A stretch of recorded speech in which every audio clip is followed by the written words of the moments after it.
आता है, समय सबको जवाब देता है। विनाश काले विपरीत बुद्धि हो जाती है। रावण की भी मति भ्रष्ट हो गई थी, यहाँ तक कि परीक्षित की भी मति भ्रष्ट हो गई थी जब जो है कलयुग का आना हुआ है। तो भैया हम और आप चीज ही क्या है? जी हाँ, आज हम बात करते हैं उत्तर प्रदेश के पश्चिम डिस्ट्रिक्ट ग्रेटर नोएडा सेक्टर 126 की। वहां पर एक लड़का जाता है वैभव नाम का, और वो उस थाने में शिकायत करता है कि साहब हमारी एक रिपोर्ट लिखो, एक व्यक्ति जो मेरा जीजा लगता है वो मेरी बहन के साथ मारपीट कर रहा है। लेकिन यूपी पुलिस ने क्या किया, जैसा कि अमूमन पुलिस करती है कि केसेस की संख्या ज़्यादा से ज़्यादा बढ़े ना, वो समझा बुझा करके उसको वापस भेज देती है। क्यों? क्योंकि वो जिस बंदे के बारे में बता रहा था कि वो मेरा जीजा लगता है, वो बंदा एक बहुत ही नामी गिरामी, जिसके नेशनल में ही नहीं वर्ल्ड वाइड उसके फॉलोअर्स हैं, और वो यूट्यूब की एक बहुत बड़ी हस्ती है, उसके बारे में। तो पुलिस ने उसको हाई प्रोफाइल मामला होने की वजह से उतना ज़्यादा तूल नहीं दिया, उतना क्विक एक्शन नहीं किया। उसके बाद में आपको आता है एक वीडियो वायरल हो जाता है। आजकल लोग वायरल कर रहे हैं, स्टॉप विवेक बिंद्रा। आप ये मान करके चलिए कि विवेक बिंद्रा वो हस्ती बन चुका है, मिडिल क्लास से लेकर के आज वो अपर क्लास में, अपर मिडिल क्लास नहीं बोल सकते, अपर क्लास में पहुंच गया है। क्यों? क्योंकि उसने, अगर जैसा कि आरोप लग रहा है, उसने लोगों को कई सारे चीजें बेचे, सपने दिखाए, बड़े बड़े सपने दिखाए, अपने कोर्सेस बेचे। कोर्सेस की यहां तक बता रहे हैं कि वो 10-10 लाख रुपए तक फीस चार्ज करता था। 50,000 से 1.5 लाख रुपया तो उसकी मिनिमम चार्ज थे। वो अपने प्रोडक्ट बेचता था। किस प्रकार से वो एक मिडिल क्लास से एंड अपर क्लास में सुपर रिच में पहुंचा है, ये हमें बताने की जरूरत नहीं है। आजकल ये कई सारी चीजें हैं। अब हम चर्चा करते हैं आखिर में आपको। जी हाँ, हम बात कर रहे हैं मशहूर यूट्यूबर विवेक बिंद्रा की।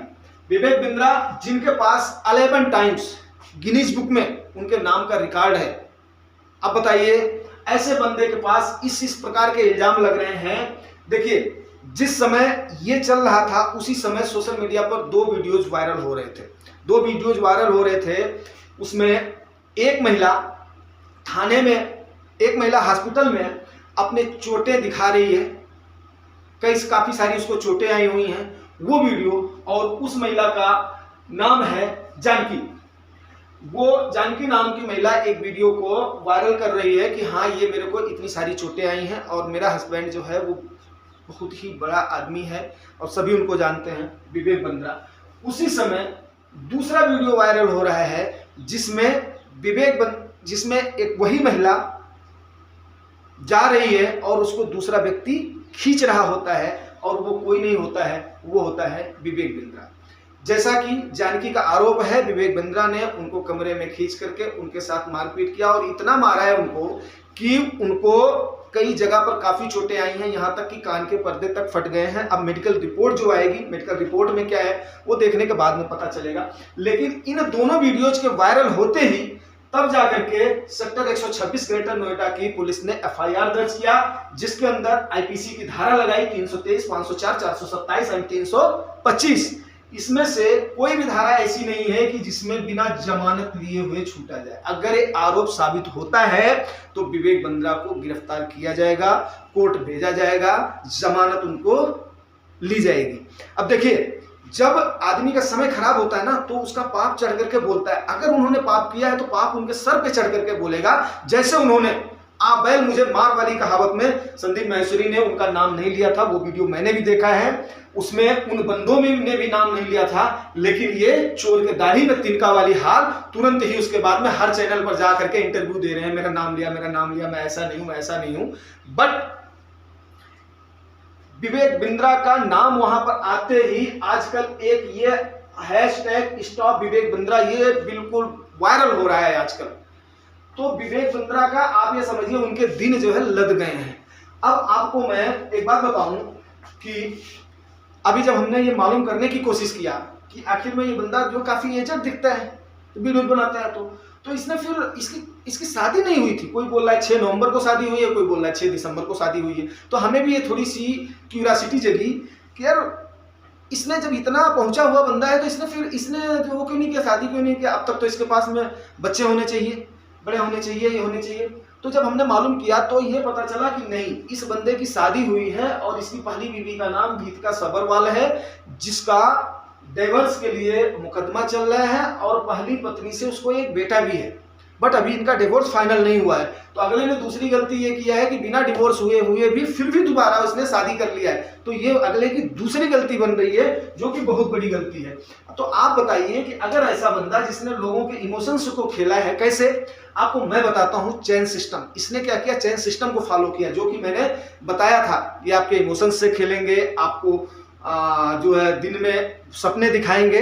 तो हकीकत में यार सपने देखो, लेकिन उतना ही देखो कि जितने से जमीन आपको साफ साफ दिखाई दे। ऐसे लोगों के जाल में मत फंसो। ऐसे लोग आपको अपना उल्लू सीधा कर लेते हैं। कैसे?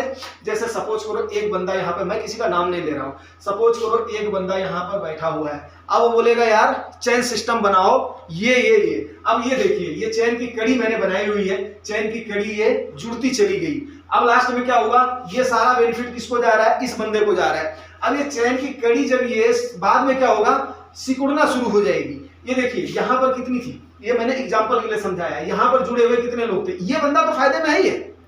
ये जो ऊपर दिख रहा है, ये बंदा कौन है? मैं जो इसका नाम नहीं लूंगा।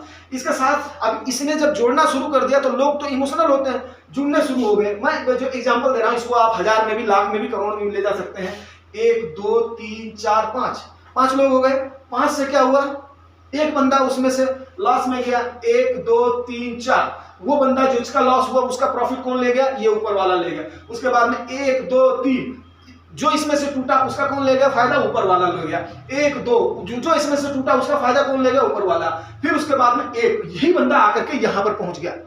तो इस प्रकार से ये लोग क्या करते हैं? आपके इमोशंस के साथ खेलते हैं। ये चैन सिस्टम ऐसे सिकुड़ती चली जाती है, तो ऊपर भी इसी बंदे का फायदा, नीचे भी इसी बंदे का फायदा, पूरी मलाई यही बंदा ले जाता है। और जो इसमें इनके झांसे में फंस जाते हैं ना चैन सिस्टम के, वो चले जाते हैं। जैसे आपने शारदा चिटफंड घोटाला आपने देखा होगा, कहाँ का? पश्चिम बंगाल का। आपने सहारा तो आपने देखा ही देखा है, जो कि लोगों से वसूल करके, सहारा तो फिर भी कुछ कर रही थी, शारदा चिटफंड आपको अभी भूला नहीं होगा, ठीक है ना? तो इस प्रकार से लोग एक दूसरे को बेवकूफ बनाते हैं।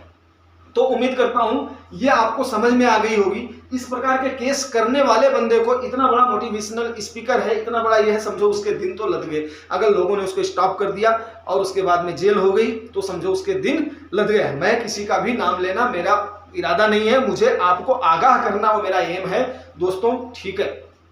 उड़ो, जमाना उड़ान देखता है, बट उतना ही उड़ो दोस्तों जितने से जमीन साफ दिखाई दे, अपनी धरती दिखाई दे, अपने हाथ पैर सही सलामत रहें, ठीक है ना?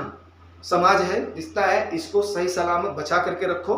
Thank you. अगर आपको जानकारी अच्छी लगी है तो यार शेयर एंड सब्सक्राइब जरूर करो। शुक्रिया।